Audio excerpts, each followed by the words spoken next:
ভাই এক জোড়া স্টেপ দেখি ভাই। ভাইজিৎ এক জোড়া স্টিপ দেখাও তো। আচ্ছা ভাই দেখাচ্ছি।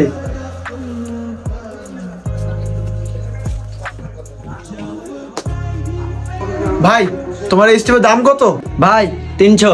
ভাই এটি শোনেন ভাই, ভাই আমি দামাদামি করবো না, খেসাল করবো না, একদম 50 টাকা দিচ্ছি ভাই। দূর মিয়া, আপনি একটা কথার মতন কথা বললেন, আপনার আজ কোনো স্যান্ডেল বিক্রি হবে না।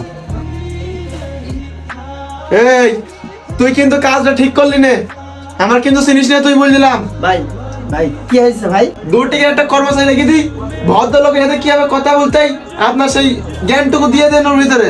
আচ্ছা থামেন ভাই। ছোট ভাই, ভাই সেই কথা আর বললেন না ভাই, 300 টাকার স্টেপ বলছে 50 টাকা। খদ্দেররা হচ্ছে লক্ষ্মী, ওদের সাথে খারাপ আচরণ করতে হয় না। তুমি আমার চেয়ারে গিয়ে বসো, আমি দেখছি। দাও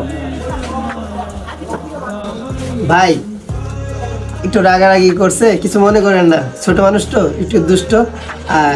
কত বলছেন আপনি? ভাই আমি না একটা দাম বলেছি, এবার আপনারাই বলুন কত টাকা দেবো। ভাই আপনি একটা ভদ্রলোক মানুষ, আপনাদের সাথে দামাদার করলে কি হয়? আপনি বড় ভাই মানুষ, কি বলবো, বেশি না, আপনি 250 টাকা দেন। এই ভাইজিৎ প্যাক করে দাও তো ভাইয়া। ভাই আপনার ব্যবহারটা আমার ভালো লেগেছে, সব দোকানরা যদি এরকম কাস্টমার সাথে ব্যবহার করে তাহলে কাস্টমারদের সাথে কোনোদিন ঝগড়া হতো না। ভাই হুম, এই নেন আপনার জুতা। Thank you. আর তোমার ওস্তাদের মতন তুমি একটু ভদ্রতা শিখো, ঠিক আছে?